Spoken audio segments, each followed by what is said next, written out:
boa noite, tudo bem com vocês? Faz alguns meses que eu estou prometendo que eu vou gravar este vídeo aqui, né? Prometendo principalmente para mim.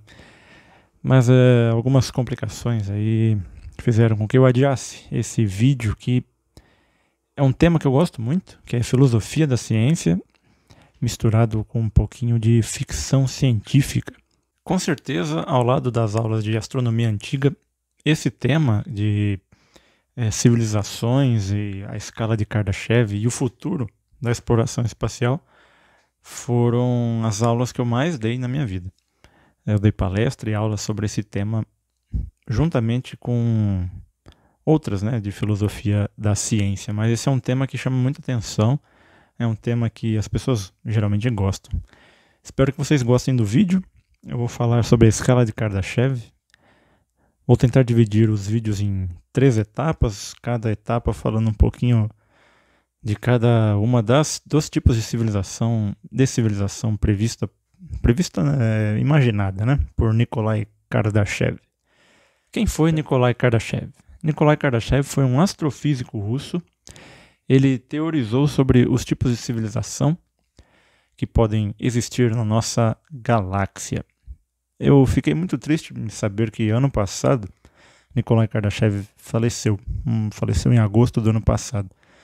Eu estudo e leio a respeito sobre esse trabalho que ele fez, a escala de Kardashev, há tantos anos, que quando eu fiquei sabendo da morte dele, eu realmente fiquei sentido. Eu falei, uma pena para o mundo da ciência como um todo, né? Não apenas para quem estuda as obras dele e tudo mais. Ele foi um astrofísico, então a pesquisa dele, a escala de Kardashev, ela tem um fundo científico. Não é apenas imaginativo como uma obra de ficção, por exemplo. É quase no mesmo nível do Asimov, do Isaac Asimov, que tinha um grande embasamento científico em suas obras. Não, claro que numa ficção científica não é obrigatória a coerência científica, mas quando a obra é baseada em conceitos científicos reais, ela traz uma abordagem muito interessante do que poderia ser, vir a ser o nosso universo, ou o que já foi, dependendo do tipo de história que esteja contando. Os tipos de civilização que Kardashev teorizou são divididas em 3 tipos principais. De uns anos para cá,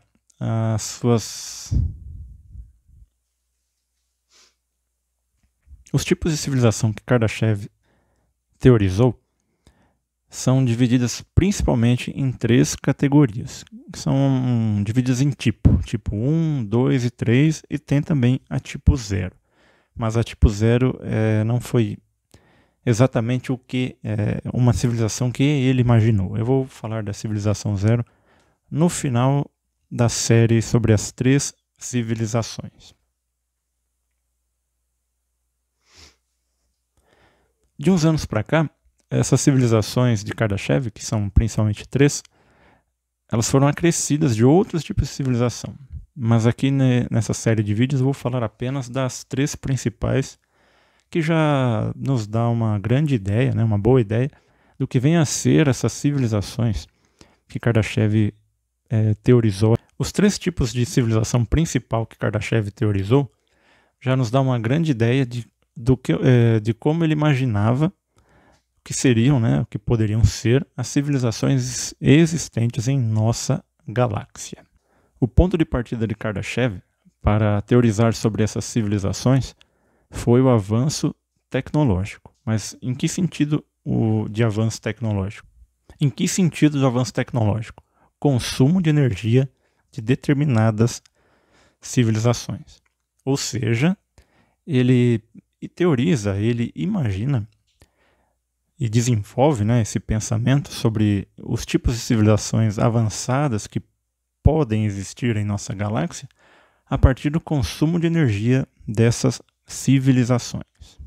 A nossa própria civilização, ela também evolui, tecnologicamente falando, a partir do nosso consumo de energia.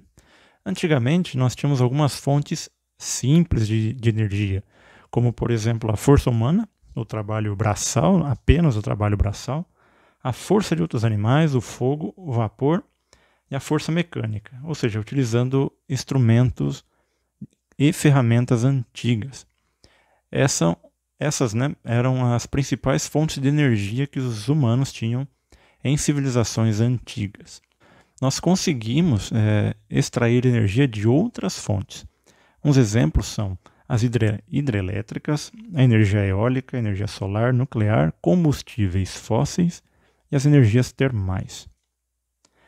Essas energias, elas demonstram a evolução que nós tivemos no campo de extração de energia, de produção de energia, em relação ao nosso consumo. Ou seja, nosso consumo aumentou a tal ponto que aquelas antigas fontes de energia não seriam suficientes para suprir as nossas necessidades atuais. É por isso que hoje nós vemos, né, muitos governos investindo em energia limpa, em energia renovável, para que daqui a algum tempo, alguns anos, o consumo que nós teremos aqui no planeta consiga ser suprido.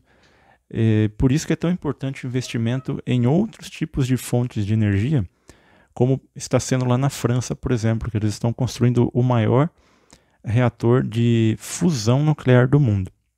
A previsão é que ele fique pronto em aproximadamente uma década, se eu não me engano. Vou colocar a previsão correta aí na tela. Mas será o maior reator de fusão nuclear do mundo, com a intenção de gerar energia. Porque hoje em dia, né, os reatores nucleares, as usinas nucleares, elas trabalham à base de fissão nuclear. E essas revoluções na produção de energia e na extração de energia, elas não apenas afetam a tecnologia diretamente. Por exemplo, eu falar que hoje nós temos celulares que duram 9 horas sem você poder carregar, é um avanço tecnológico, mas ele também é um avanço social, porque não adianta você ter uma grande tecnologia nas mãos, uma tecnologia como, por exemplo, celulares, e se as pessoas não tiverem acesso a ela. É um paradoxo, vamos dizer assim. A impressão que dá é que o avanço tecnológico não acompanha o avanço social. Dá a impressão que nós temos muita tecnologia e pouquíssimas pessoas têm acesso a ela.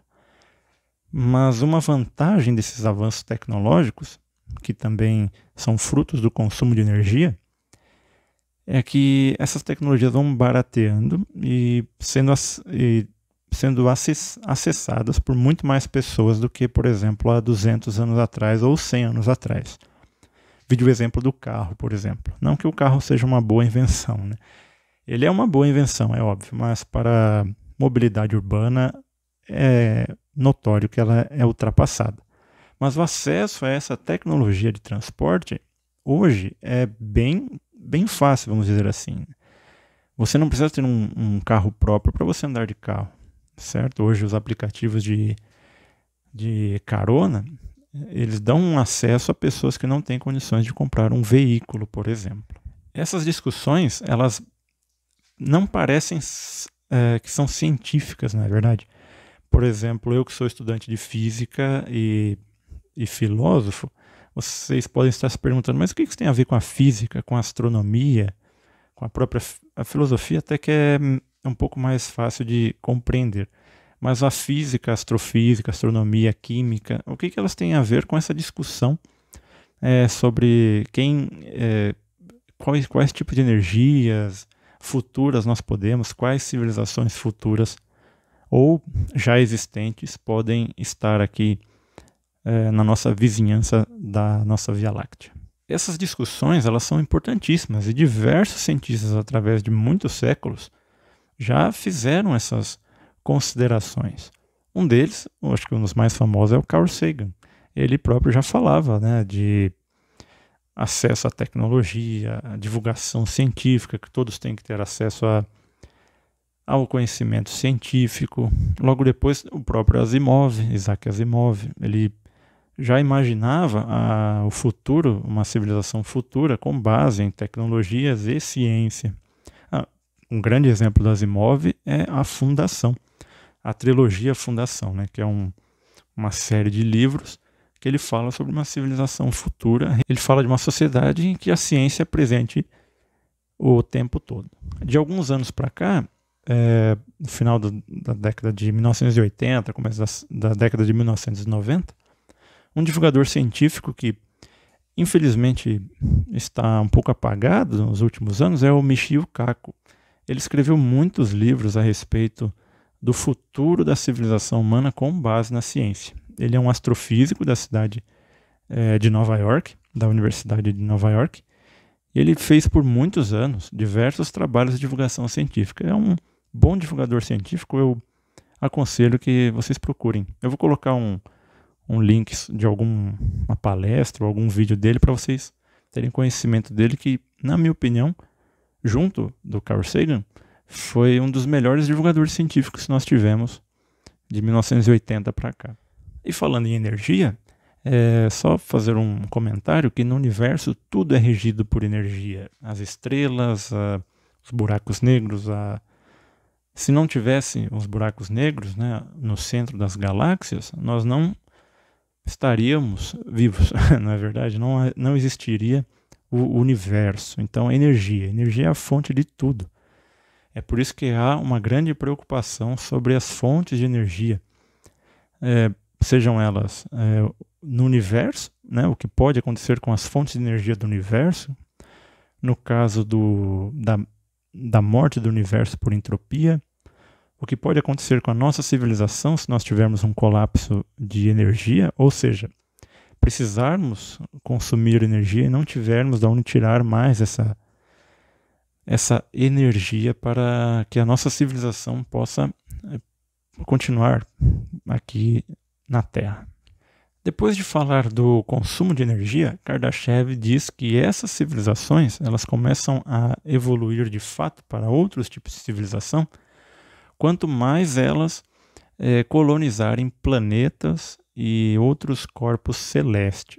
O estudo de Kardashev estima que na nossa Via Láctea possam existir 100.000 civilizações diferentes. Isso quer dizer que existem? Não. Não quer dizer que existem, apenas é um estudo. Eu fiz um vídeo sobre a cultura alien, onde eu trato um pouquinho onde eu falo um pouquinho, né, dessa nossa vontade que existam, dessa nossa vontade de que sim, devem e tem que existir alienígenas. Vou colocar também o link desses 3 vídeos que eu gravei sobre a cultura alien aí na descrição. Os 3 principais tipos de civilização de Kardashev são planetária, estelar e galáctica. Agora vamos adentrar à civilização tipo 1, que Kardashev denominava de civilização planetária. A civilização planetária é a civilização que utiliza a energia do planeta de forma completamente eficaz. Ou seja, todas as fontes de produção de energia do planeta, essa civilização é capaz de aproveitar essas fontes de energia. Entre elas, nós temos alguns exemplos, que essa civilização pode utilizar energia de vulcões, controlar o clima, terremotos e até construir cidades sobre o oceano. Todo o poder planetário é controlado por esta civilização. Então nós já temos que imaginar aqui que é uma civilização extremamente avançada. Não é um pouquinho avançada mais do que nós. Ela é extremamente avançada.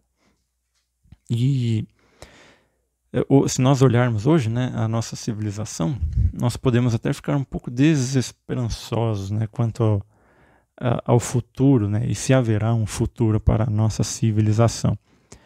Mas é comum entre os filósofos da ciência dizer que a passagem de um tipo de civilização, uma evolução de civilização para a próxima, ela sempre demonstra o pior dessa civilização. O que eu quero dizer com isso? Se nós vermos as nossas fontes de energia hoje, elas são extremamente ultrapassadas e danificam o ambiente de forma quase irreparável, praticamente irreparável. Extração de petróleo, ela destrói o planeta de uma forma inacreditável. As próprias usinas de fissão nuclear são um problema para o meio ambiente, o que se faz, né, com o lixo radioativo que sobra dessas usinas nucleares. Eles são enterrados, e quando você enterra, ou seja, você acaba com espaços dentro do próprio território. Vai chegar um momento que, se produzir muita energia nuclear, através da fissão nuclear, não haverá mais espaço para guardar o lixo nuclear. Então acaba gerando um problema atrás do outro. Então os filósofos da ciência e as filósofas, elas geralmente dizem que esse rompimento entre a civilização iguais à nossa para um passo na frente, que seria a civilização tipo 1, são os momentos mais críticos, são os momentos mais perigosos para uma civilização. Porque nesses momentos nós temos a possibilidade, nós seres humanos, temos a capacidade de destruir o planeta em alguns segundos. É muito assustador e nos traz, né, um pouco de pessimismo. Só que, como eu disse há pouco, né, é um momento que nós vamos escolher se nós queremos avançar de forma consciente. É o que eu disse há pouco, né? Se nós quisermos avançar para o próximo tipo de civilização, nós temos que ter consciência agora dos danos que estamos causando à natureza. E se continuarmos, não haverá planeta, não haverá um ambiente para que nós nos tornemos a civilização tipo 1 que o Kardashev prevê. Um resuminho sobre a civilização tipo 1.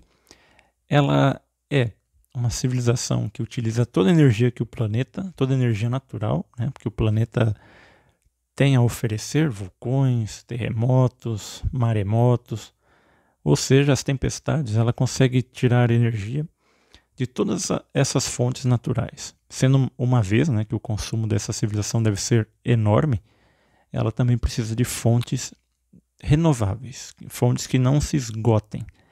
O próprio meio ambiente, né? Se nós continuarmos a extrair os recursos dele, e nessa velocidade que estamos, nessa velocidade predatória, daqui a alguns anos não teremos de onde tirar a nossa energia. A civilização tipo 1 provavelmente enfrenta, no início nos seus primeiros séculos, problemas sociais, desigualdade, pobreza. Só que ela se une, essa civilização, ela é unida, já que se uniu, não é verdade, para encontrar novas fontes de energia renováveis que não prejudiquem o planeta. Ela se une para sanar esses problemas sociais e essas desigualdades, né? Diminuir o abismo que há entre os mais ricos e os mais pobres. Essa é uma das funções que uma civilização avançada, como a tipo 1, por exemplo, ela ainda tem para solucionar. Essa desigualdade, esse abismo entre os mais ricos e os mais pobres, é um dos problemas que a civilização tipo 1, mesmo ela sendo uma civilização mais avançada do que a nossa, ela tem que solucionar. Se nós não sanarmos esses problemas sociais, não há como falarmos em evolução da espécie humana. Como deu para perceber, a civilização tipo 1 ela não é tão diferente da nossa civilização nos primeiros séculos de sua existência. Então, ao final da civilização tipo 1, quando ela está para se tornar uma civilização tipo 2, é que nós já estamos notando realmente uma grande diferença entre nós, né, seres humanos, e a civilização de tipo 2, que eu vou falar no próximo vídeo. Ok? Então eu vejo vocês no próximo vídeo, que é a continuação desse aqui. Eu vou falar sobre a civilização de tipo 2. A civilização tipo 2 é um pouquinho mais animada, vamos dizer assim. A civilização de tipo 2 ela está mais presente no nosso cotidiano de ficção científica e literatura científica. Ela é um pouquinho mais fácil de enxergar do que a civilização tipo 1, que é a melhor da nossa civilização, e é difícil encontrar, como posso dizer, é difícil encontrar literatura, filmes, séries a respeito da civilização tipo 1, que é um pouquinho mais avançada que a nossa no começo, e no final já é praticamente uma tipo 2, que daí eu vou falar no próximo vídeo. Obrigado e até mais.